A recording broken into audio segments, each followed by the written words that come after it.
Hello. Hello, everyone. All these things on my computer, they keep like, okay, I think I'm live.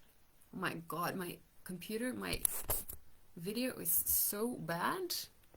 Anyway, let me just do it like that. I need to have a new camera, I think. Okay, I wanted to come live and talk about people pleasing, which is an issue I see happen in a lot of women, and I'm a recovering people pleaser, so I absolutely know what it is to have the issue of people pleasing. And people pleasing has its reasons, definitely has its reasons, but it's in many cases not a very good trait to have. Especially in our adult lifehood, people pleasing can really break us up.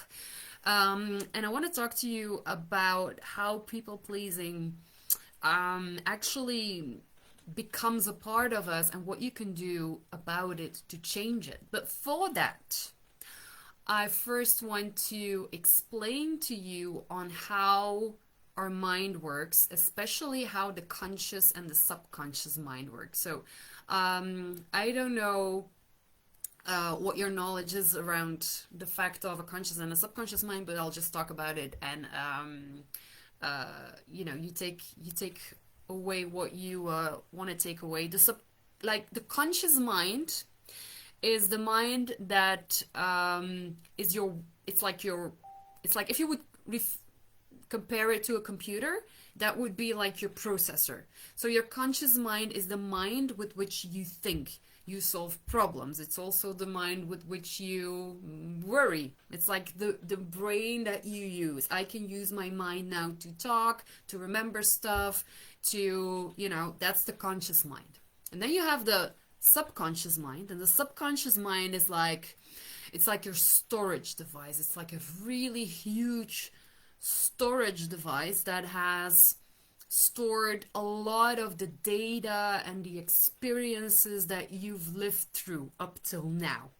And especially like events that were emotional or impactful in your life, they're all stored in the subconscious mind, right? Everything that came through your senses, it's all stored there. But it's like an area that we can't just access. I can't just say like, oh, go back 10 years to that day and let me just remember what happened. It doesn't work like that, right? You can't access that big storage device or data that is there. You can't just go and look up certain stuff, but it is a very, very big part of your mind and a very important part of our mind, because the subconscious is also the mind where we have a whole lot of programs, like a computer, like it has programs that run.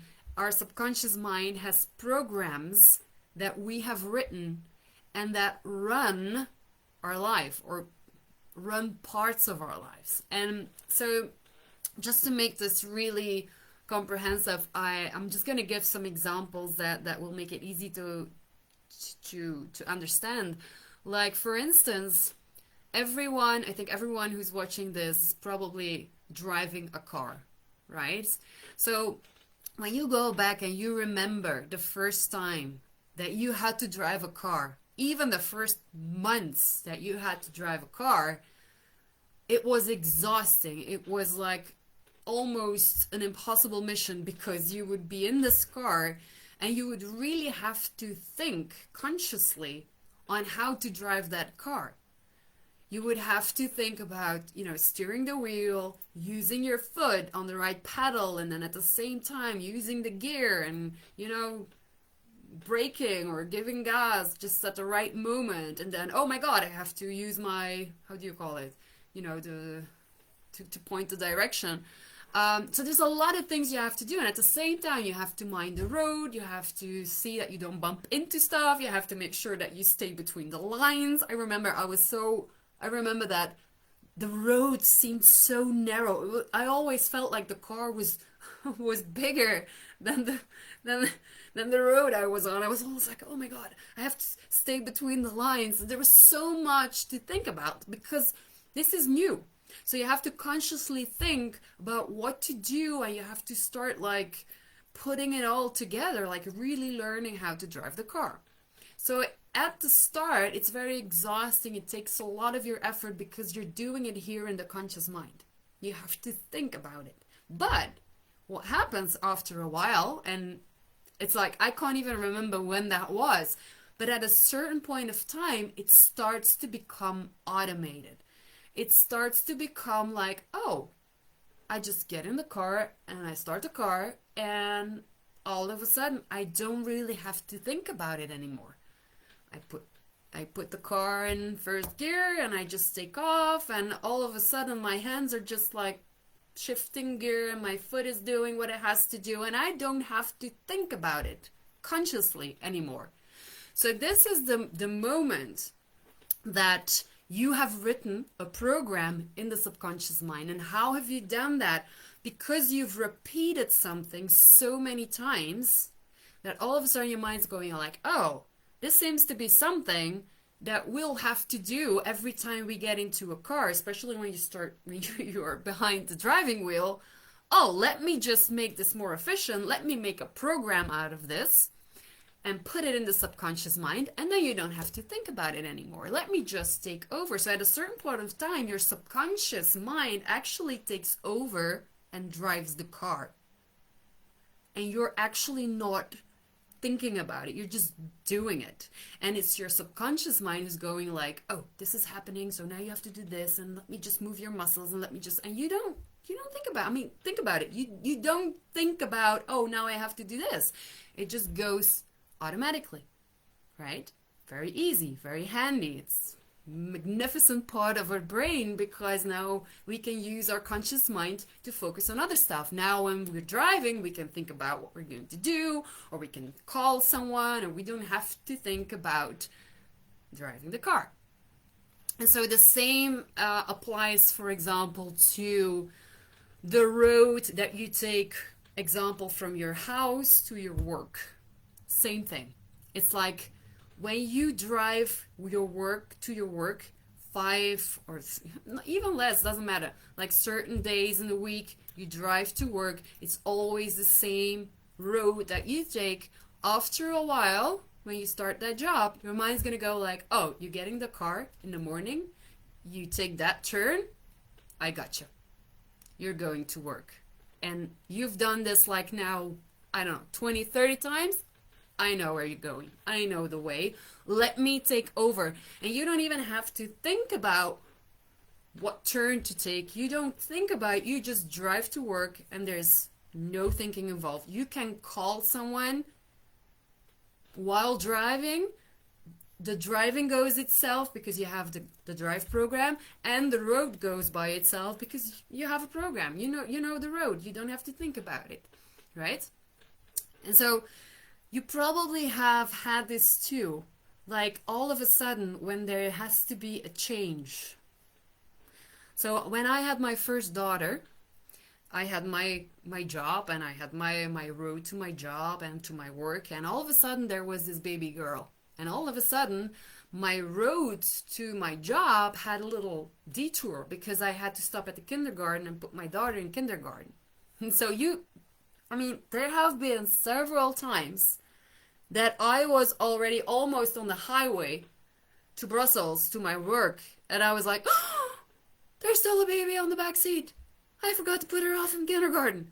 Because I was so automated in driving the car, automated in driving the particular road, and my conscious mind was busy with all the stuff I probably had to do the day.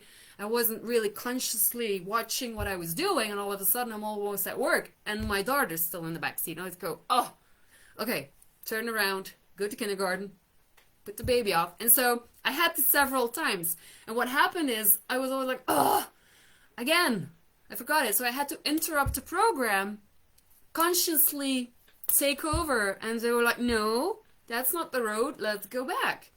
And so what happened is I really had to consciously use my conscious mind to change the road several times to make the change. And then when I did that enough, my subconscious would take on the new program. It would be like, oh, it changed. Oh, you've made the change like 20 times now. Okay, I get it. So the whole program gets rewritten. And now I have the new program. I have new road to work, which is with the detour with kindergarten, right? So this is how a lot of stuff happens. We have a lot of programs that drive us, right? And that are so automated, we're not even aware of it. Now, in this case, these programs, they're really super handy.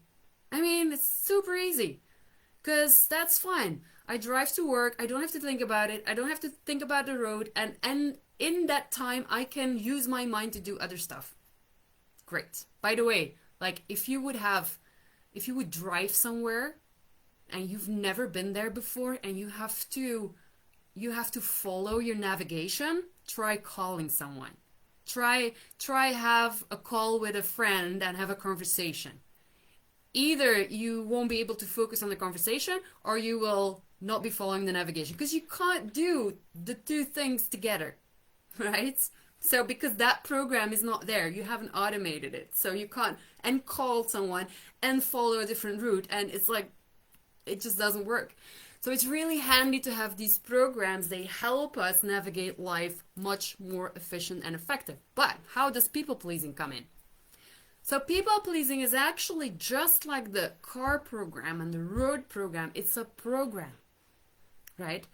It's a program that we have written at a certain point in time because it had a certain goal. It had a certain purpose. Like a lot of us become people pleasers. Why? Why have we become people pleasers? Because somewhere in our childhood, we have learned that pleasing other people is beneficial. And it gets us something. There's a gain in pleasing. And for a lot of us, this happens in the confines of our family, where usually as children, we get a lot of extra love and attention and validation when we are good. And when we please our parents, and when we do as they say, and when we are, nodding nicely and being a good kid and pleasing. Our parents go like, oh, so good. And a lot of that people pleasing mechanism is founded in our childhood. Okay, because we learn, often it starts to be built because we lack.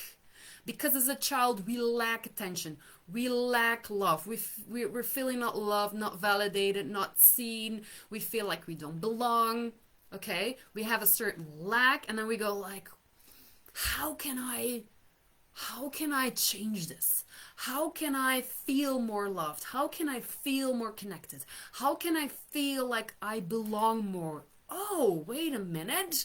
When I do everything they say, they're nice to me, or I get a gift, or I get a present, or I think this way and they think that way, and if I think my way, they're mad at me, but if I think the way they think, they're all nice and happy. So let me just think your way and nod and just agree with everything you say because I want you to love me and to give me attention.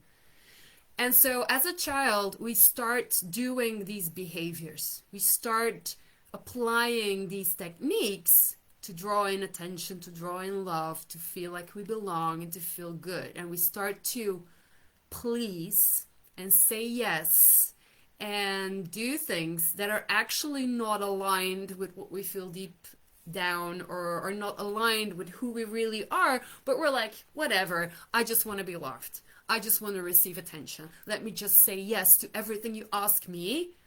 So you will like me and love me and appreciate me. And so we do that several times in our childhood, and it becomes a program. And let me also add to that, how do we learn that that works? In a lot of cases, we have a parent, and in many cases with girls, we have a female role model, perhaps our own mother, who's also who also has this program of people pleasing. I mean, we in many cases have mothers and we know them, and then we see them in interaction with others and we heard them say, oh yes, and they all of a sudden change. They're all so pleasing and all so lovable and all so nice. And we're like, who are you? What are you doing? And then you see this other person, oh yes, yes. And they're, oh, this is a nice, oh, look how connected they are. But my mother is, she's so like all different, and she's like pleasing and saying yes. And so we learn. You know, often we take over the programs that we see running in our parents and we go like, oh, that seems to gain something. Let me choose that. Let me have that too. And so we repeat it, repeat it, repeat it. It's like the car, you drive it, you drive it, you drive it, and all of a sudden it's a program. And so you grow up and the program's there. And so you grow up and you're in circles and you're amidst people and people ask you stuff and you're at your job and your boss asks you something and he says, do you want to do this? Can you do this? And you're like, yes, yes, yes. And you're, you know, the yes just comes out of your mouth and you're not even thinking about it. It's like, it's just normal because I'm a people pleaser, because I have this program. And your mind goes like, oh, someone wants something? Yes, sir. I shall do it, because that's the program. And so you're stuck into this. And the issue is that when we grow up, it's become such an automated part of us that we're like, it's who I am. It's just who I am. You know, my mother's the same. It's just like genetics. I don't know. I got it from her. It's just like, no, it's not who you are. It's never who you were. But you've written the program when you were young, because back then it was fun, because you received a lot of good stuff. You received the attention and the love and and you felt like you belonged and were connected to your parents, and so there was a lot of good stuff. But the problem is that such a program like people pleasing can really, really mess us up in adult life. And I know I was one. So, I mean, just in the work environment, continuously saying yes is like, just, it's like the foundation for burnout. Like, yeah, I'll do it. Yeah, sure. Oh, you feel bad. Oh, let me take over part of your work so you feel better. Let me just do everything. And then you're like, oh my God, I have so much to do. I can't do it. I can't do it all. And if you add in perfectionism to that, then you're totally screwed, because now you said yes to everything and you want to do it perfect. So perfect energy drain right there. So it doesn't help you anymore. I mean, here you are still having a program pleasing everyone, and actually what you're still trying to do, or what the program is trying to do, is get love and attention. You don't need love and attention from your colleagues. You don't actually need all the love and attention from the parent, from your loved one. You already have it. You are already loved. You don't have to say yes continuously to get more love. You're already loved. But as a child, we don't get this. You know, we're often feeling the lack of love, the lack of attention, not nurtured in the way that we should have been. And here we are as an adult still using that program. Well, we shouldn't. And we're saying yes to everything. And actually, you know, instead of getting love and attention and through connection, what we're getting is people who are looking at us and saying, she's saying yes to everything. God, she has no self-respect. I mean, how can you say yes to everything? She's just like, everyone's just running over her. Like, everyone's, because that's the thing that happens. I've seen this happen to a lot of my colleagues and a lot of female colleagues, saying yes to everything. Like, everyone's like, oh, go to her. She'll say it. She'll do it. Like, and they would get abused. Because she can't say no. Just ask her. She'll do it. And it's like, people are just running over you. And you're actually getting no respect. Because you're not even respecting yourself and your own energy and, you know, your own needs. And you're putting yourself completely out of the way. And you're losing yourself because you're agreeing with everyone because you don't want conflict, you want connection, you want love.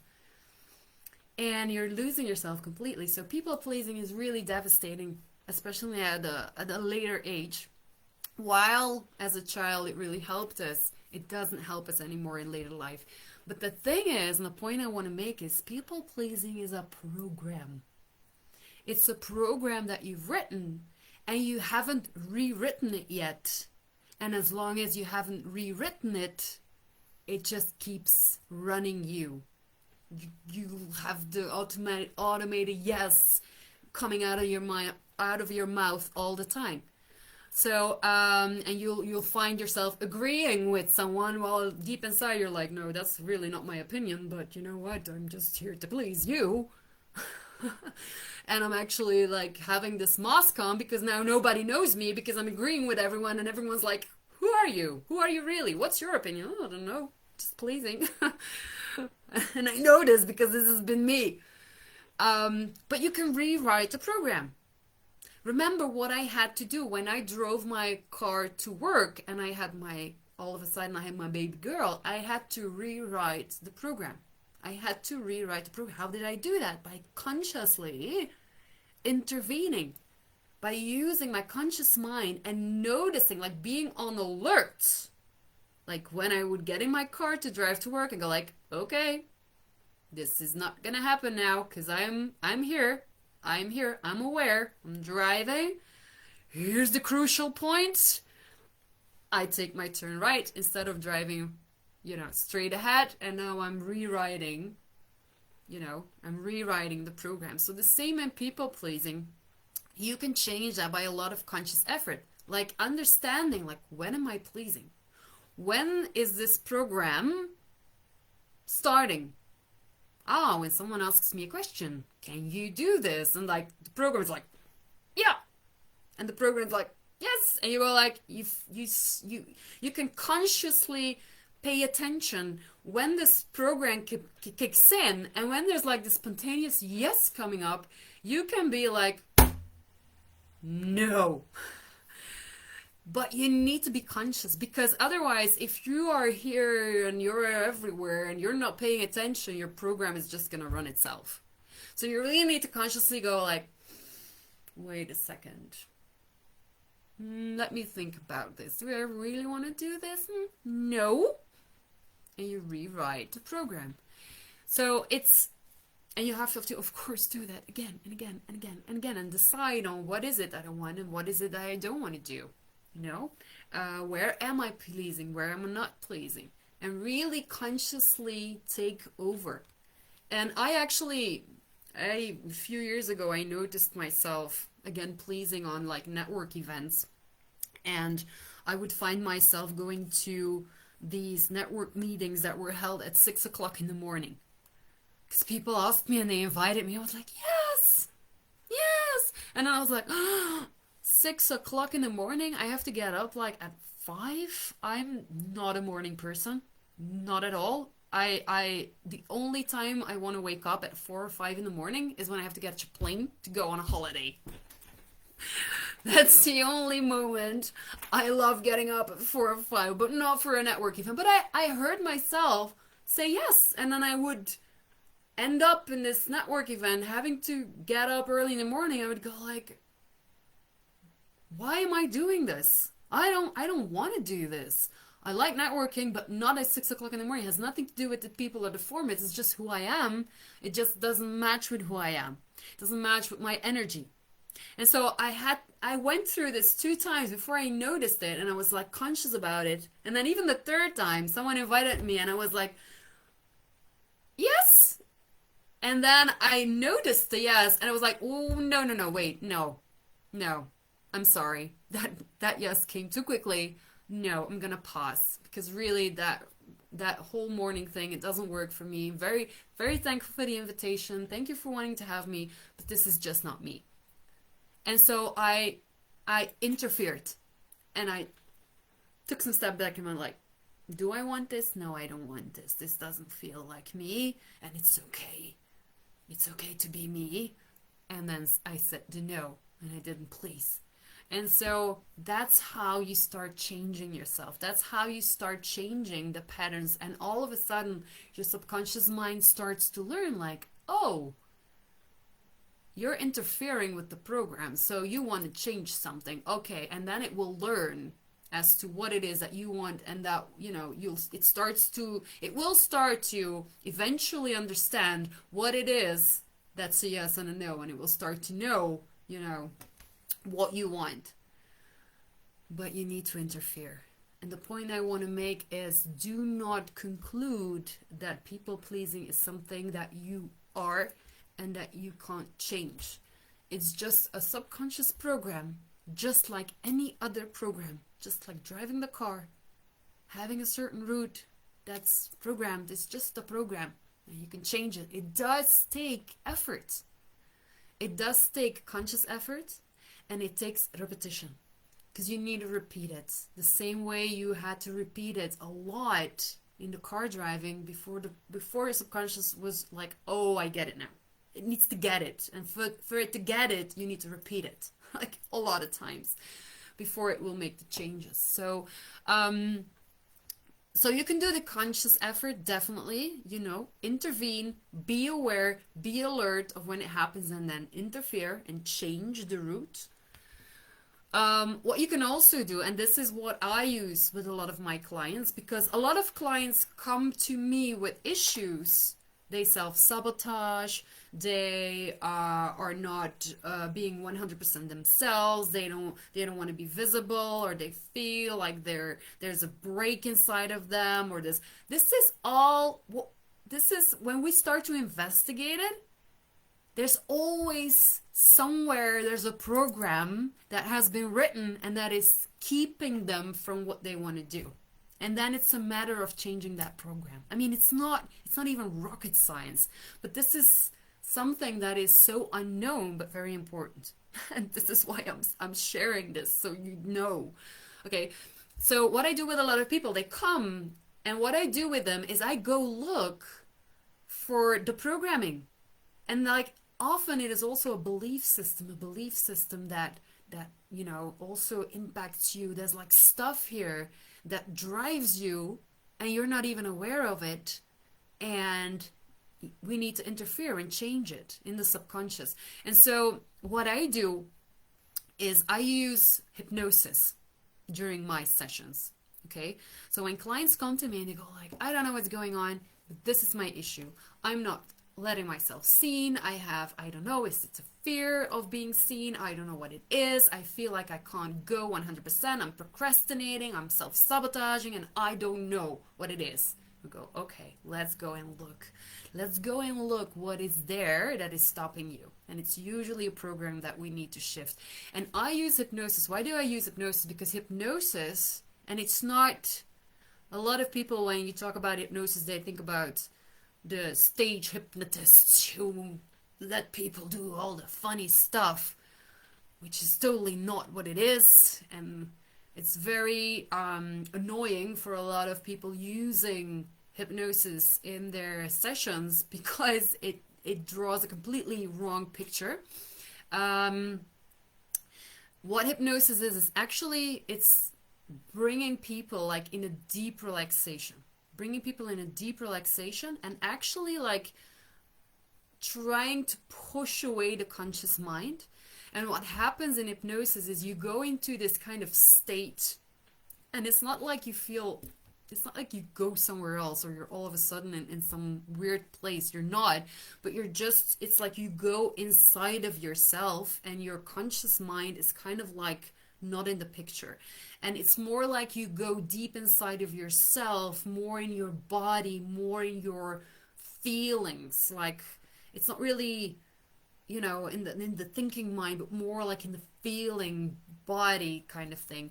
And what happens then is, when you use hypnosis, you get much more access to the subconscious, because the conscious mind can come in between and can stand guard at the door and go like, what do you want to do? Are you going to make some changes deep down? I don't know. I don't know. So the conscious mind is something that we push out of the way, and then we get access to the subconscious. And that's where we can really, using hypnosis, can really start making some changes to the programs. Of course, the changes that you want to make. We would never do anything against what, we would never do anything that you wouldn't like. We wouldn't be able to do that. But you know, with hypnosis, we can go deeper, and we get more access to that subconscious mind, and we can do the changes quicker, more efficient, more effective. Instead of using the conscious mind to continuously repeat and repeat and repeat and make the changes, it's a lot of effort. It asks a lot of effort from you. But when you do hypnosis, and I also use a lot of hypnotic audios, hypnotic transformation audios that actually also talk to the subconscious mind and make certain changes. It all sounds probably a bit like woohoo, but it's a really, really, really interesting technique because you get that access to the subconscious so much quicker. So, but if you would have any more questions around that, just drop them below or send me a private message. If you would be running into people pleasing, just so you know and understand, yes, you can change that. Yes, you can alter your program. I've changed it. So you can absolutely do that. And if you are interested or would like to know on how I support or how I could support you in that, just reach out and let's have a chat. So I hope this was useful to you. Let me know in the comments, and I wish you an amazing day ahead. Bye bye. Love you all. Mwah.